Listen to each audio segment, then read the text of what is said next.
In today's beef industry, black hides seem to stretch to every horizon, until a sudden spike in demand for white-faced cattle appears in the auction numbers, shaking the certainty of the modern feedlot.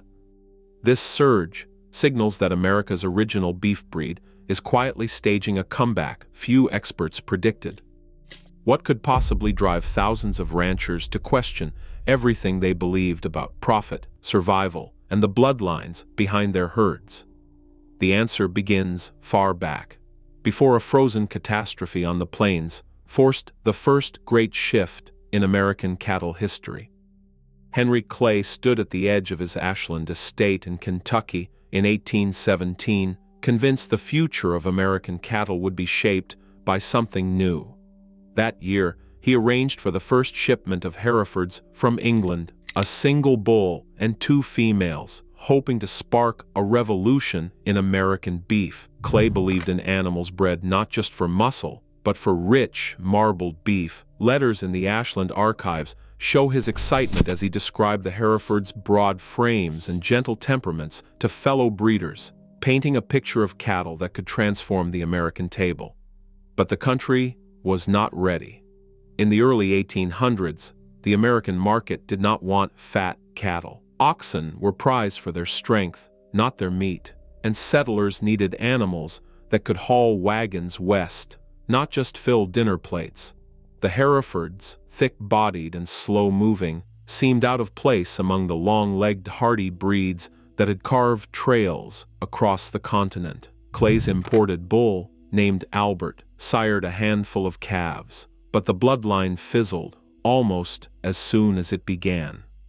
The Ashland herd faded into obscurity, its promise overlooked by buyers who still measured value by pulling power, not by the quality of a steak. Clay's experiment left little trace in the commercial herds of the era.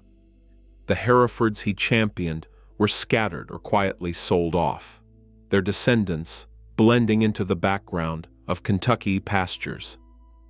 The American Hereford Association's first herd book lists Clay's import as a historical footnote, not a turning point. For decades, Herefords remained rare, their thick red coats and white faces a novelty in a nation still driven by the demands of expansion and survival. Yet the idea behind Clay's gamble lingered. As settlers pushed further west and the landscape began to change, the question of what kind of cattle could truly thrive in America would return. For now, though, the Hereford story was one of missed timing, a breed ahead of its market, waiting for the right moment to prove its worth. The winter of 1886 arrived early and without mercy. Across the northern plains, snow began falling in November and did not let up for months. Ranch hands recorded drifts reaching the bellies of their horses, and temperatures dropped to 60 degrees below zero. Cattle, mostly Texas Longhorns, driven north for open-range grazing, faced mile after mile of ice-crusted grass they could not reach. For weeks, the wind howled, and the herds wandered, growing weaker with each passing day. By January, the bodies began to pile up. Journals from the LX Ranch in the Texas Panhandle logged 250 carcasses for every mile along the fence line, a grim tally repeated across Montana and Wyoming. In Montana alone, 362,000 head were lost. The final count for the plains reached 500,000. Some estimates ran even higher, with more than 90% of open-range cattle dead before spring. The scale of the disaster stunned the cattle barons who had staked their fortunes on the endless grass. Ranchers like those at the XYT and Swan Land and Cattle Company watched as their investments vanished under the snow. Probate inventories from the XYT Ranch listed losses of more than 200,000 head. In the aftermath, the survivors stood out: a handful of British imports, Herefords, and Shorthorn Hereford crosses weathered the storm when the Longhorns could not. Ranch records and barren testimonies pointed to the thick hides and dense hair of these cattle as their saving grace. Where the native stock lay frozen, the Herefords, brought over in small numbers just a few years earlier, were still standing on the range.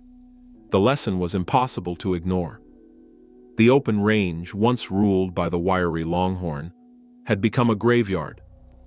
The old ways, driving vast herds across unfenced land and relying on the toughness of native cattle, had failed in the face of nature's extremes.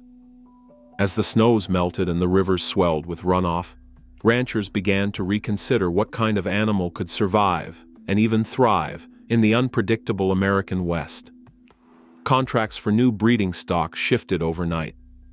The demand for hardier, thicker-coated cattle soared.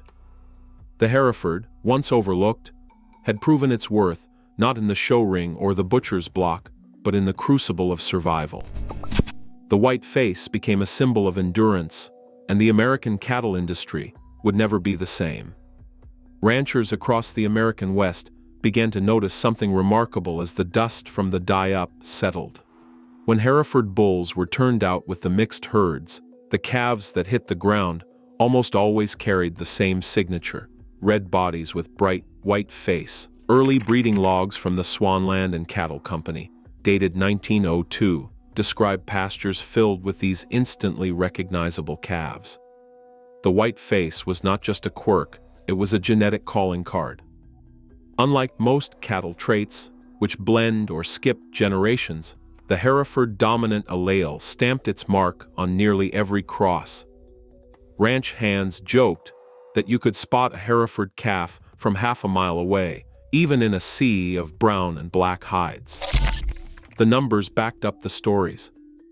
Genetic studies from the early 20th century confirmed what ranchers already saw in their corrals.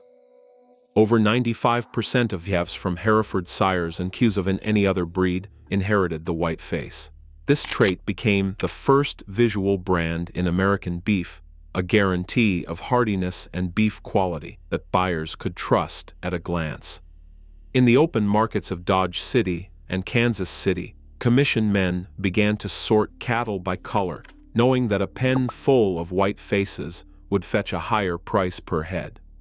For the breeders, this prepotency was a game changer.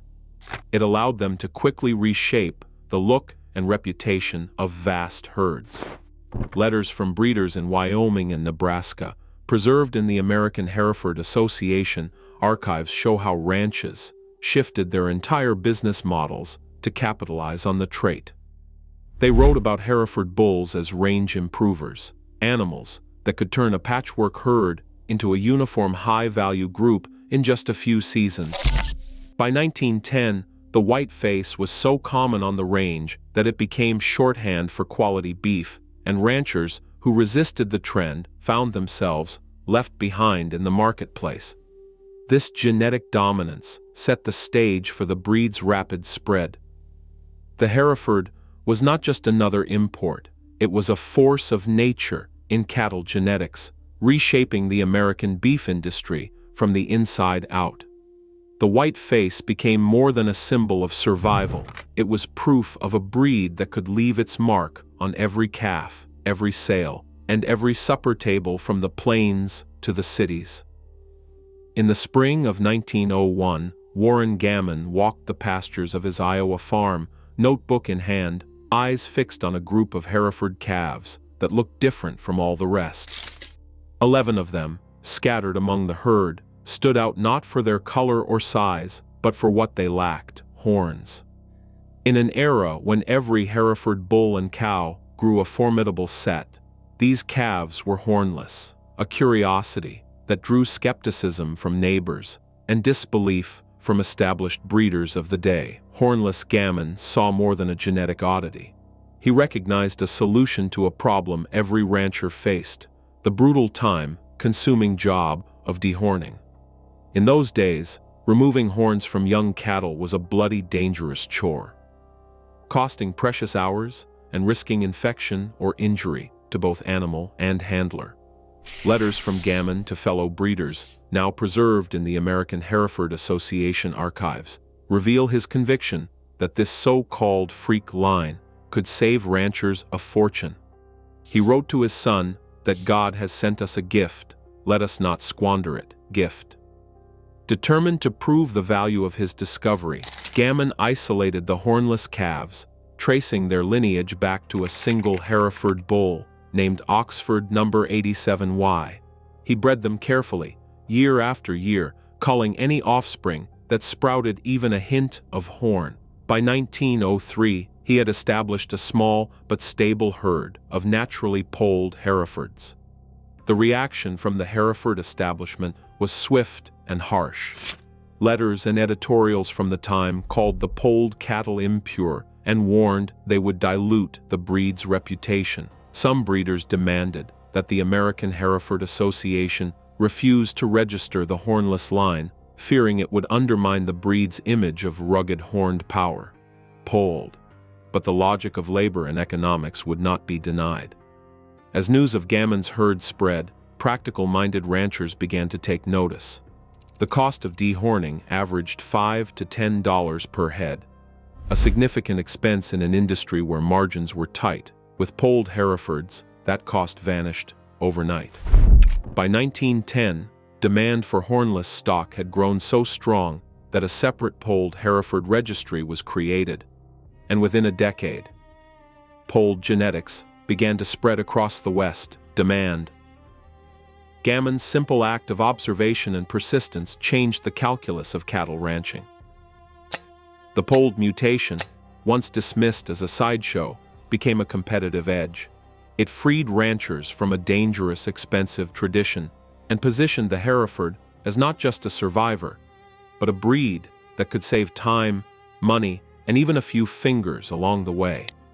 The white face was now more than a mark of hardiness. It was a symbol of innovation, ready to fuel the breed's rise in the decades ahead.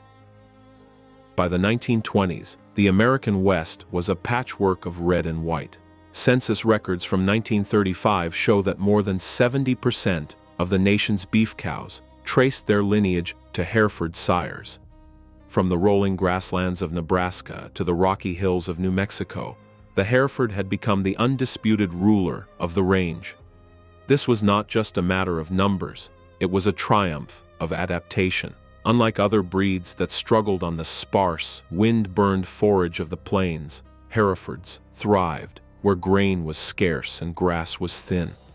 Ranch families, many still reeling from the Dust Bowl, found that these cattle could put on weight through seasons of drought and hardship.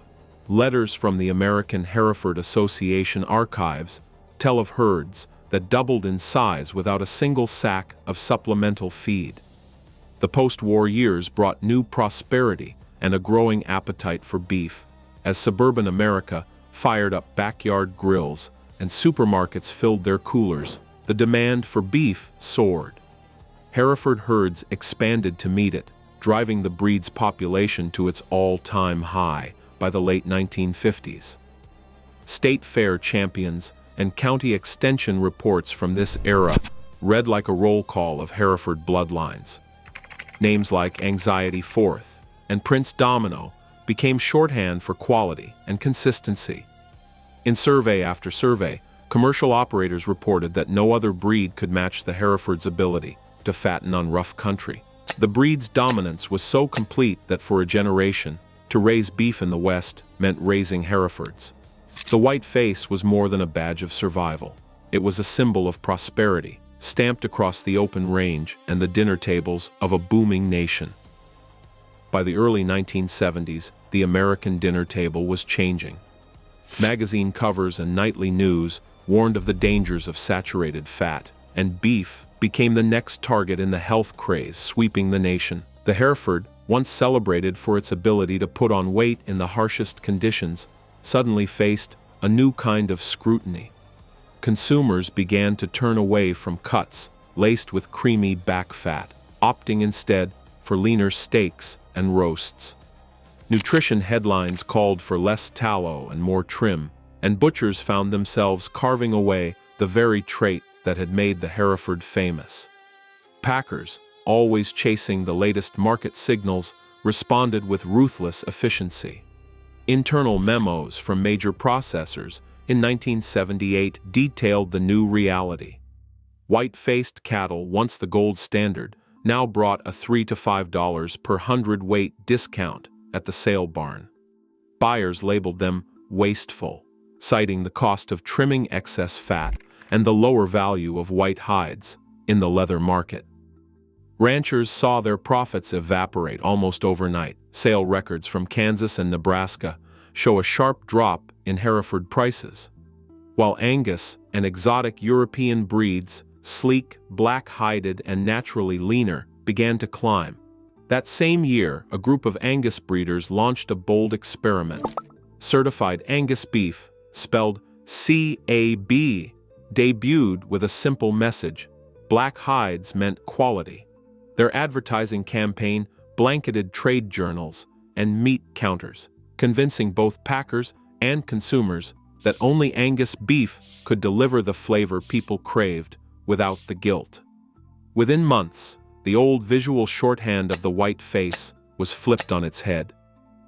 Feedlots filled with black cattle, and ranchers who clung to Herefords found themselves penalized at every turn. The economic squeeze was no longer just about grass and weather, it was about perception, branding, and the power of a single color.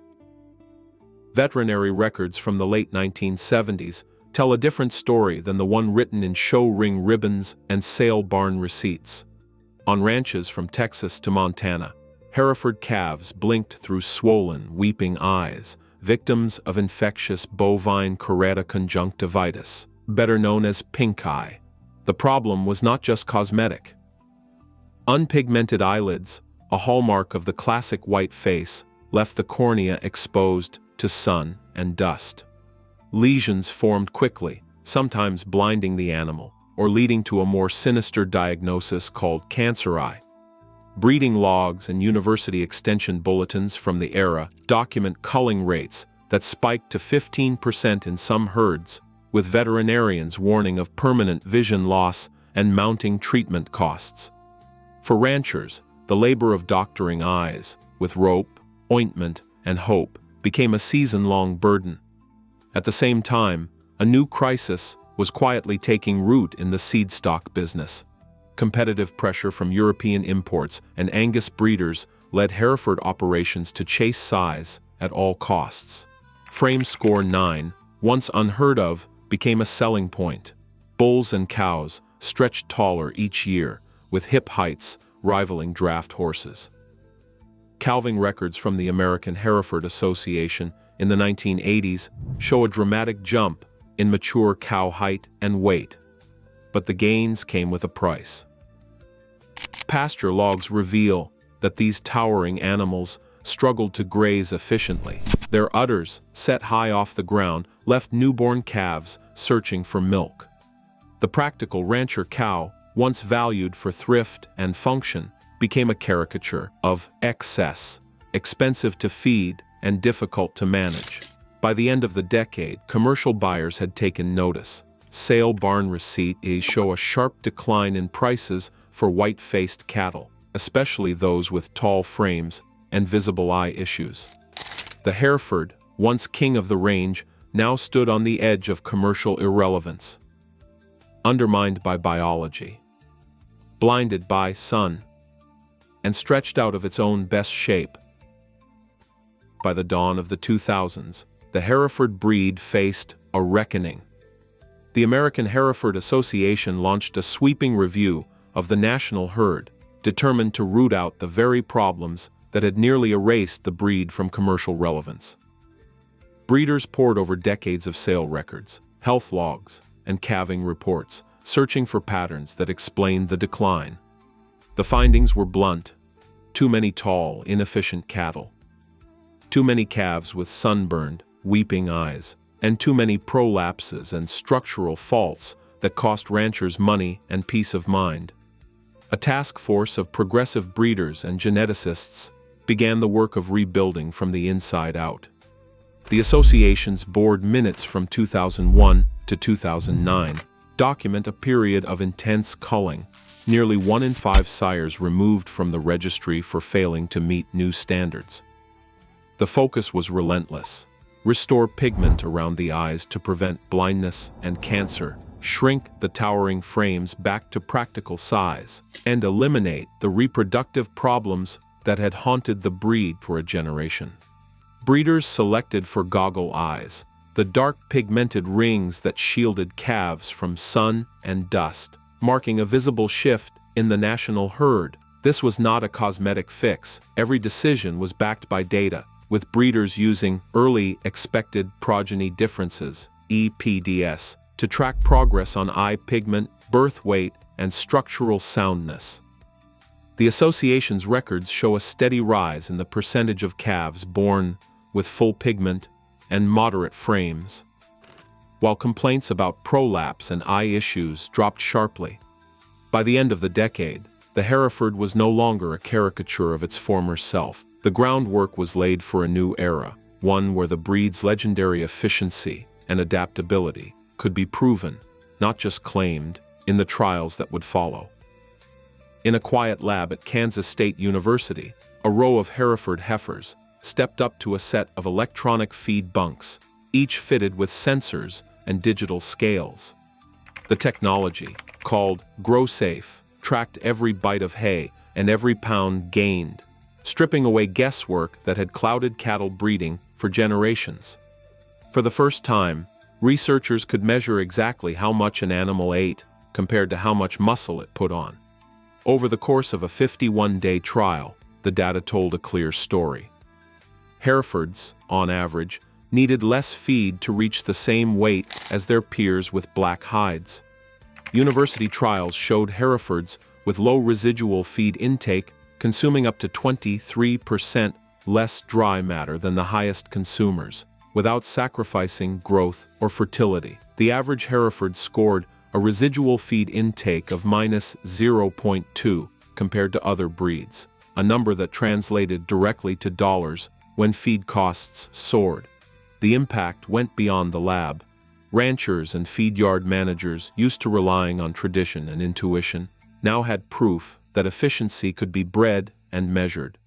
With feed accounting for more than half the cost of raising a beef animal, even a small edge in residual feed intake meant tens of thousands of dollars saved across a commercial herd. Electronic bunk trials in Missouri and Nebraska confirmed the trend, with Hereford cows and their calves outperforming expectations on both pasture and feedlot diets. The data held steady across seasons and management styles, giving commercial producers a quantifiable reason to reconsider the white face.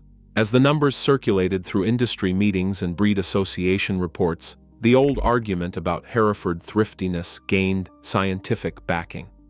In an era when every pound of feed had to count, the efficiency edge measured by residual feed intake testing offered a new rationale for putting Hereford genetics back into the heart of the American beef business. In the summer of 2012, the price of corn soared past $8 a bushel, sending shockwaves through every corner of the beef industry. Feedlots that had relied on cheap grain to finish Angus cattle faced a new reality. Every pound of gain now came with a punishing price tag. Spreadsheets from Iowa ranches showed profit margins shrinking by the week, and land-grant universities began warning that the old business model could not survive this kind of volatility. USDA charts from that year show a spike in feed costs not seen since the Dust Bowl, with corn futures hitting all-time highs in July. The numbers forced a reckoning.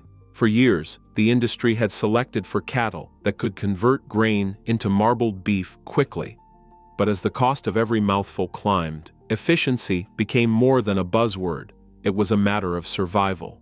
Extension bulletins circulated warnings. The average Angus steer now cost up to $150 more to finish than just 2 years before. Ranchers who had quietly run Hereford cows on the margins found themselves fielding calls from neighbors desperate for animals that could thrive on grass and get by with less. Agricultural economists, like Dermot Hayes, pointed to the data. Herefords, already proven in RFY trials to require less feed per pound gained, suddenly looked like an economic lifeline. Ranch records from the Midwest documented a 15% profit advantage for Hereford influenced calves during the corn spike. As the grain market stayed volatile, commercial operators began to rethink their breeding plans, setting the stage for a new era of crossbreeding math and a silent shift back toward the white face. A ranch manager in Nebraska flips through his calving records, running his finger down a column marked Black Baldy. These calves, born from Hereford bulls on Angus cows, stand out on the spring pasture. Bigger, hardier, and more uniform than the rest. The numbers tell the story. Black Baldy calves wean an average of 7% heavier than their purebred Angus cousins, a difference that adds up fast when every extra pound means more money at sale time. Studies at the University of Nebraska back up what ranchers have noticed for years. Crossbred calves do not just weigh more, they also bring a 4% higher conception rate in the cow herd. That means fewer open cows, more calves on the ground, and a healthier bottom line. The math is simple, but the impact is real. For a commercial operation running 500 cows, that 4% bump translates to 20 more calves each year, calves that hit the ground running and finish heavier at weaning. The advantage compounds over time, especially as the average American rancher now approaches age 58. Handling wild cattle is no longer just a nuisance, it is a safety risk. Hereford bulls are known for their calm disposition, and when crossed with Angus, that docility shows up in the calves. Injury logs from feed yards and ranches across the Midwest reveal a steady drop in worker accidents when Black Baldies replace more aggressive straight-bred cattle. For an aging workforce, the gentle nature of these crossbreds is not just a convenience, it is a necessity. The shift is showing up in sale barn receipts and ranch ledgers. Black Baldy calves command premiums, and ranch managers who once swore by purebreds now pencil out the numbers and make a different call. The science of hybrid vigor has become a line item on the balance sheet, driving a practical revolution in the American beef business. A plastic vial of calf hair arrives at a genomics lab in Lincoln, Nebraska, bearing a barcode and the promise of certainty. Technicians in white coats move briskly through the Neogen facility, extracting DNA from thousands of samples each week. The process is routine now. No more guesswork, no more waiting on years of calf crops to see if a bull will deliver what his pedigree claims. Instead, a single test can scan more than 50,000 genetic markers, matching each to traits like calving ease, marbling, feed efficiency, and eye pigment. Lab reports from 2024 show that genomic-enhanced expected progeny differences can predict a bull's performance with up to 99% accuracy. This is not just theory. Ranchers who once relied on handwritten notes and sale barn rumors now get digital dashboards showing which animals will pass on the traits that matter most. A Neogen protocol sheet spells out the workflow: collect a hair or blood sample at birth, ship overnight, and receive a full genomic profile in under 2 weeks. The impact on the business of cattle is profound. Buyers at spring auctions no longer have to trust a handshake or a glossy catalog photo. They can see, down to the decimal point, which bulls will sire calves that grow fast, stay healthy, and grade well at the packer. The risk of buying a genetic dud has all but disappeared. Genomic certainty has sealed the Hereford's scientific credibility, putting hard numbers behind every white face and changing the way commercial producers make decisions on the biggest investments of their year. Auctioneers' voices echo off concrete walls as the numbers on the board climb higher than anyone expected. In the past 2 years, Hereford bull sales have broken records that once seemed out of reach. Catalogs from the 2025 National Western Stock Show list TH Frontier 174F hammered down at $110,000, a price not seen for the breed in decades.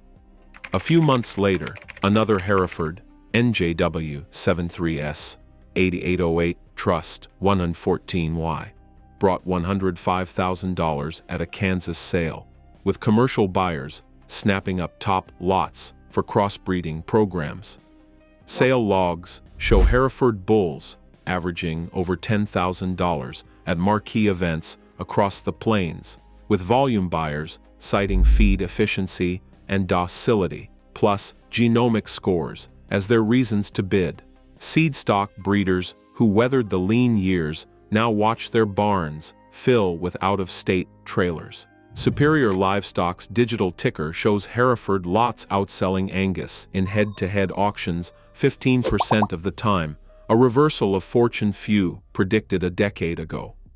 The American Hereford Association reports a 28% jump in bull registrations since 2023, with commercial operators leading the charge. Buyers point to residual feed intake data and genomic enhanced EPDS as proof they are not just chasing nostalgia, they are investing in profitability. Taste panels add another layer to the story. At a 2023 certified Hereford beef blind test in Denver, consumer judges scored Hereford-influenced steaks higher for texture and overall eating experience, with 62% picking them over Angus in side-by-side samples. Industry-funded or not, the preference is making its way into restaurant orders and retail demand. For the first time in a generation, the white face is more than a legacy, it is a premium. The numbers on the sale board and the scores from the taste labs leave little doubt. Hereford's comeback is not just a story of survival, but of new value, locked in by the market's own hand. Today, genetics and market forces are rewriting what success looks like in American beef. As input costs rise and sustainability drives every decision, the breed once left behind now holds a competitive edge, proven in DNA, efficiency, and profit.